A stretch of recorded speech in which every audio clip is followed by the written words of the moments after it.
దుర్గా దేవి హిందూ పురాణాలలో ఆదిశక్తి లేదా సర్వోన్నత శక్తిగా పూజించబడుతుంది. చెడును అంతం చేయడానికి దేవతలందరి శక్తులు ఏకమై దుర్గాదేవిగా అవతరించాయి. ఆమె మహిషాసురుడనే రాక్షసుడిని వధించి లోకాలను రక్షించినందున మహిషాసుర మర్ధినిగా, దుర్గమాసురుడిని సంహరించినందున దుర్గగా ప్రసిద్ధి చెందింది. దుర్గాదేవి అవతారం మరియు కథ. రాక్షస రాజైన మహిషాసురుడు ఏ పురుషుడి చేతిలోనూ మరణం లేకుండా బ్రహ్మదేవుని నుండి వరం పొందుతాడు. ఆ వర గర్వంతో ముల్లోకాలలోని దేవతలను ఓడించి స్వర్గాన్ని ఆక్రమిస్తాడు. అప్పుడు దేవతలందరూ తమ తమ తేజస్సులను, శక్తులను ఏకం చేసి ఒక దివ్యమైన స్త్రీ రూపాన్ని సృష్టిస్తారు. ఆ శక్తియే దుర్గాదేవి. దేవతలు తమ ఆయుధాలను ఆమెకు అందిస్తారు. హిమవంతుడు వాహనంగా సింహాన్ని ఇస్తాడు. ఆ తర్వాత దుర్గాదేవి మహిషాసురుడితో 9 రోజుల పాటు భీకరమైన యుద్ధం చేస్తుంది. చివరకు అశ్వయుజ శుద్ధ దశమి నాడు మహిషాసురుడిని సంహరించి విజయాన్ని సాధిస్తుంది. చెడుపై మంచి సాధించిన ఈ విజయానికి గుర్తుగానే మనం దసరా, విజయదశమి పండుగను జరుపుకుంటాము. నవదుర్గా రూపాలు. శరన్నవరాత్రులలో దసరా ఉత్సవాలు దుర్గాదేవిని 9 రోజుల పాటు 9 ప్రత్యేక రూపాలలో భక్తులు పూజిస్తారు. శైలపుత్రి, పర్వతరాజు కుమార్తెగా హిమవంతుని ఇంట జన్మించిన రూపం. బ్రహ్మచారిణి, తపస్సు ఆచరించే రూపం. చంద్రఘంట, నుదిటిపై అర్ధచంద్రుడు గంట ఆకారంలో ఉన్న రూపం. కూష్మాండ, తన చిరునవ్వుతో సృష్టిని సృష్టించిన రూపం. స్కందమాత, కుమారస్వామి, స్కందుడు, తల్లిగా పూజలందుకునే రూపం. కాత్యాయని, మహిషాసురుణ్ణి వధించడానికి కాత్యాయన మహర్షి ఆశ్రమంలో జన్మించిన రూపం. కాళరాత్రి, భయంకరమైన దుష్టశిక్షణ చేసే రూపం. మహాగౌరి, అత్యంత ప్రశాంతమైన తెల్లని రూపం. సిద్ధిదాత్రి, సమస్త సిద్ధులను ప్రసాదించే రూపం. దుర్గాదేవిని ఆరాధించడం వల్ల భక్తులకు ధైర్యం, శక్తి, జ్ఞానం మరియు సకల ఐశ్వర్యాలు చేకూరుతాయని భక్తుల నమ్మకం. రోజూ ఆ తల్లి నామస్మరణం చేయడం వల్ల సమస్త భయాలు తొలగిపోతాయి. దుర్గ మరియు మహాదేవి యొక్క ప్రత్యేక రూపం ప్రత్యేక దేవత యొక్క శక్తిగా చెప్పబడింది. ఇక్కడ శక్తి అంటే శక్తిని ప్రదాత అని అర్థం. అలా శక్తి ప్రదాత అయిన శక్తులు వైష్ణవి అన ఆచరించిన వెంటనే సమస్త శుభాలను అనుగ్రహించే ఈ శ్రీ శుభ దుర్గా వ్రతం ఆ చల్లని తల్లి అనుగ్రహం తప్ప మరొకటి కాదు. కలియుగంలో మనందరి శక్తిహీనత ఆ తల్లికి తెలుసును కాబట శరన్నవరాత్రులు. ఒక్కో రోజు ఒక్కో దేవతగా జగన్మాత. హిందువులకు అత్యంత ప్రధాన పండుగలలో విజయదశమి ఒకటి. దేశవ్యాప్తంగా ఈ పండుగను ఎంతో ఘనంగా జరుపుకుంటారు. విజయదశమి, దసరాగా పిలవబడే ఈ పర్వదినం ముందు 9 రాత్రులు. నవదుర్గలు. వికీపీడియా. విషయాలు శైలపుత్రి, బ్రహ్మచారిణి, చంద్రఘంట, కూష్మాండ, స్కందమాత, కాత్యాయని, కాళరాత్రి, మహాగౌరి. దుర్గ దేవత. హిందూ మతం.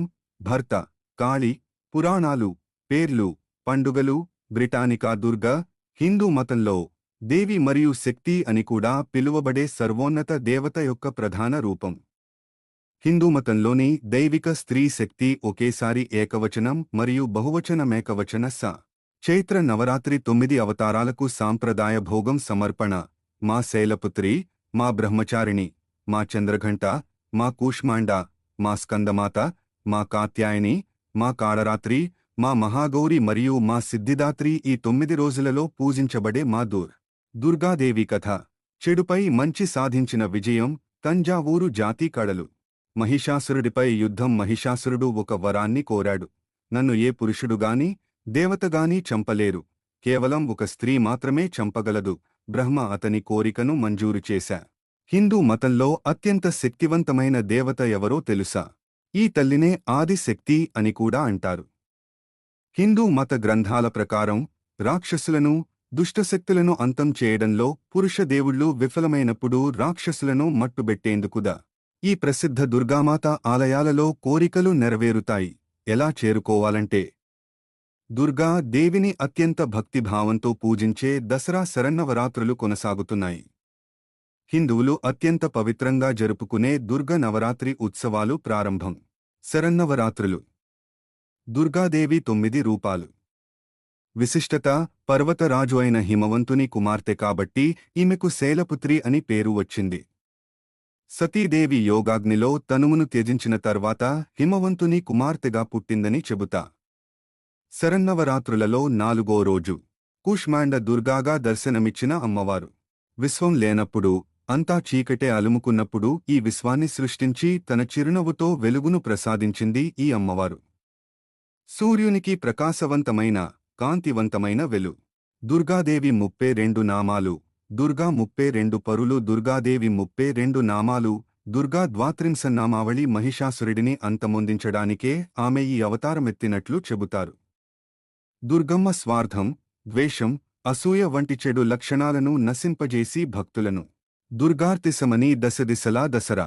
దుర్గార్తిశమని దశదిశలా దసరా. జగన్మాత అయిన దుర్గాదేవి దుర్గతులను దూరం చేస్తుందని, ఆర్తత్రాణపరాయణ అని భక్తుల నమ్మకం.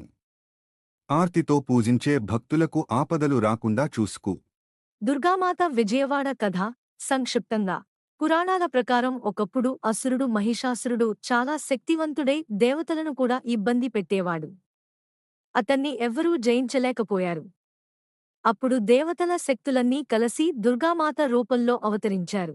దుర్గామాత మహిషాసురుడితో 9 రోజులు యుద్ధం చేసి చివరికి అతన్ని సంహరించి లోకాన్ని రక్షించింది. అందుకే ఆమెను మహిషాసుర మర్దిని అంటారు. విజయవాడతో సంబంధం. పురాణాల ప్రకారం దుర్గామాత ఇక్కడే ఇంద్రకీలాద్రిపై కొండపై స్థిరంగా వెలసింది. ఇంద్రకీలుడు అనే ఋషి తపస్సు చేసిన స్థలం ఇదే అని చెబుతారు. ఆ ఋషి తపస్సుకు సంతోషించిన అమ్మవారు ఈ కొండపై శాశ్వతంగా ఉండి భక్తులను రక్షిస్తానని వరం ఇచ్చిందట. ముఖ్య విశేషం: ఈ ఆలయంలో దుర్గామాతను శక్తి స్వరూపంగా పూజిస్తారు. దసరా సమయంలో ఇక్కడ ఉత్సవాలు చాలా ఘనంగా జరుగుతాయి. భక్తులు జై దుర్గామాత అని నమ్మకంతో దర్శనం చేస్తారు. మహిషాసురుణ్ణి సంహరించిన తర్వాత కూడా దేవతలందరూ శాంతిగా ఉన్నారు. కానీ లోకంలో మళ్లీ రాక్షస శక్తులు పెరగకుండా ఉండేందుకు దుర్గామాత ఒక నిర్ణయం తీసుకుంది. ఆమె ఒక పవిత్రమైన ప్రదేశాన్ని ఎంచుకుని అక్కడే శాశ్వతంగా వెలసాలని అనుకుంది. ఆ స్థలమే ఇంద్రకీలాద్రి. ఇంద్రకీలుడు ఋషి కథ. ఈ కొండపై ఒక మహాతపస్వి అయిన ఇంద్రకీలుడు అనే ఋషి తపస్సు చేశాడు. ఆయన తపస్సు చాలా శక్తివంతంగా ఉండటంతో దేవతలు కూడా ఆశ్చర్యపోయారు. ఆయన కోరిక ఒక్కటే: ఈ స్థలం లోకానికి రక్షణగా ఉండాలి, దైవ శక్తి ఇక్కడ నిలవాలి. దుర్గామాత ఆయన భక్తికి సంతోషించి ఇక్కడే స్థిరంగా ఉండిపోయింది. అమ్మవారి రూపం. ఇక్కడ అమ్మవారు శాంతమైన రూపంలో కాదు, శత్రువులను సంహరించే శక్తి స్వరూపం మహిషాసుర్ మర్దిని గా ఉంటారు. అందుకే భక్తులు ఆమెను చూసినప్పుడు ధైర్యం, శక్తి పొందుతారు అని నమ్మకం. మరో విశ్వాసం. ఒక పురాణ కథ ప్రకారం ఒకసారి ఇక్కడ తీవ్ర దుష్టశక్తులు పెరిగినప్పుడు దేవతలు అందరూ కలసి అమ్మవారిని ప్రార్థించారు. అప్పుడు ఆమె ఇక్కడ వెలసి ఆ శక్తులను తొలగించిందట. విజయవాడ దుర్గామాత మహిమ. దుర్గామాత ఇంద్రకీలాద్రిపై స్థిరంగా వెలసిన తర్వాత కూడా ఆమె శక్తి గురించి ఎన్నో అద్భుత కథలు చెబుతారు. కృష్ణా నదీ కథ. ఒకప్పుడు కృష్ణా నది తీవ్రంగా పొంగి గ్రామాలను ముంచేసింది. ప్రజలు భయంతో అమ్మవారిని ప్రార్థించారు. అప్పుడు దుర్గామాత తన త్రిశూల శక్తితో నీటి ఉధృతిని తగ్గించి ప్రజలను రక్షించిందట. అందుకే కృష్ణా నది ఇంద్రకీలాద్రి కలయికను చాలా పవిత్రంగా భావిస్తారు. ఆలయ స్థాపన విశ్వాసం. పురాణాల ప్రకారం ఇక్కడ మొదట ఒక చిన్న గుహ ఆలయం ఉండేదట. తర్వాత భక్తులు పెరిగి రాజులు సహాయం చేసి దాన్ని పెద్ద ఆలయంగా మార్చారు. ఇప్పుడు అది ప్రసిద్ధమైన కనక దుర్గా టెంపుల్గా ఉంది. నవరాత్రి మహిమ. దసరా నవరాత్రులలో అమ్మవారు ప్రతిరోజు వేర్వేరు రూపాల్లో దర్శనం ఇస్తారని నమ్మకం ఉంది. బాలత్రిపురసుందరి, లలితాదేవి, అన్నపూర్ణదేవి, మహిషాసుర మర్దిని. ఈ 9 రోజులు భక్తి, శక్తి, ఉత్సాహంతో మొత్తం కొండ వెలుగులతో నిండిపోతుంది. భక్తుల నమ్మకం. భక్తులు నమ్మేది ఏమిటంటే ఇక్కడ అమ్మవారిని దర్శించుకుంటే జీవితంలో కష్టాలు తగ్గుతాయి, ధైర్యం, విజయం లభిస్తాయి. జయ దుర్గామాత. ఓం దుం దుర్గాయే నమః. ఓం ఐం హ్రీం శక్తి స్వరూపిణి నమః. మహిషాసుర మర్దిని జయ దుర్గేమాత. భయం నశించు, ధైర్యం పెంచు తల్లి. జై జై కనకదుర్గమ్మ, శరణం తల్లి.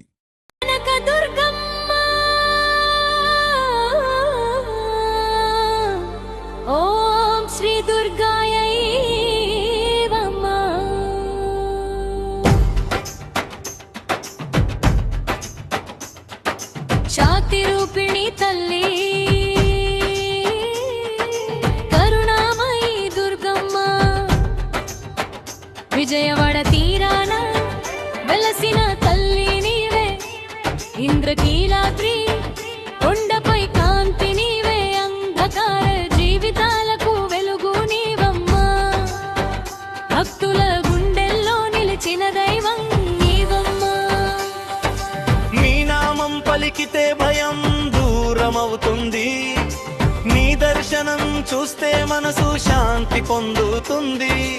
అమ్మా నీ కృపతోనే జీవితం సాగుతుంది. నీవే మా ఆశ, నీవే మా శక్తి.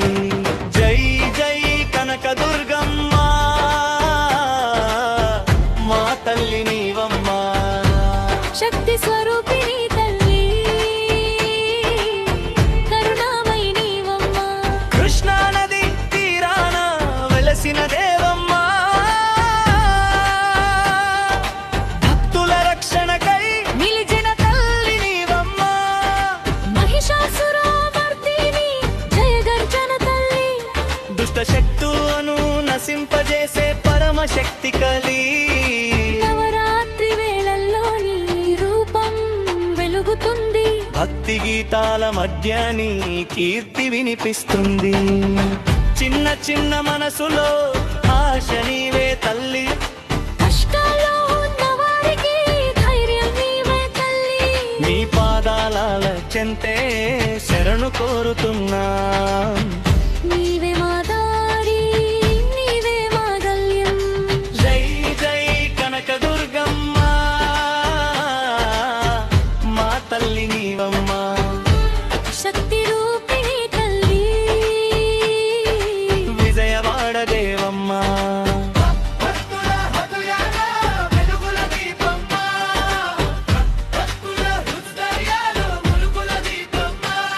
నీ కరుణ కటాక్షమే మా జీవన మోక్షమ్మ. ఓ దుర్గమ్మ, మా తల్లి నీవే. నీ చల్లని చూపే మా రక్షణ కవచమే. నీ నామమే శరణం, నీ పాదమే గమనం. నీవే మా జీవితం, నీవే మా గమ్యం.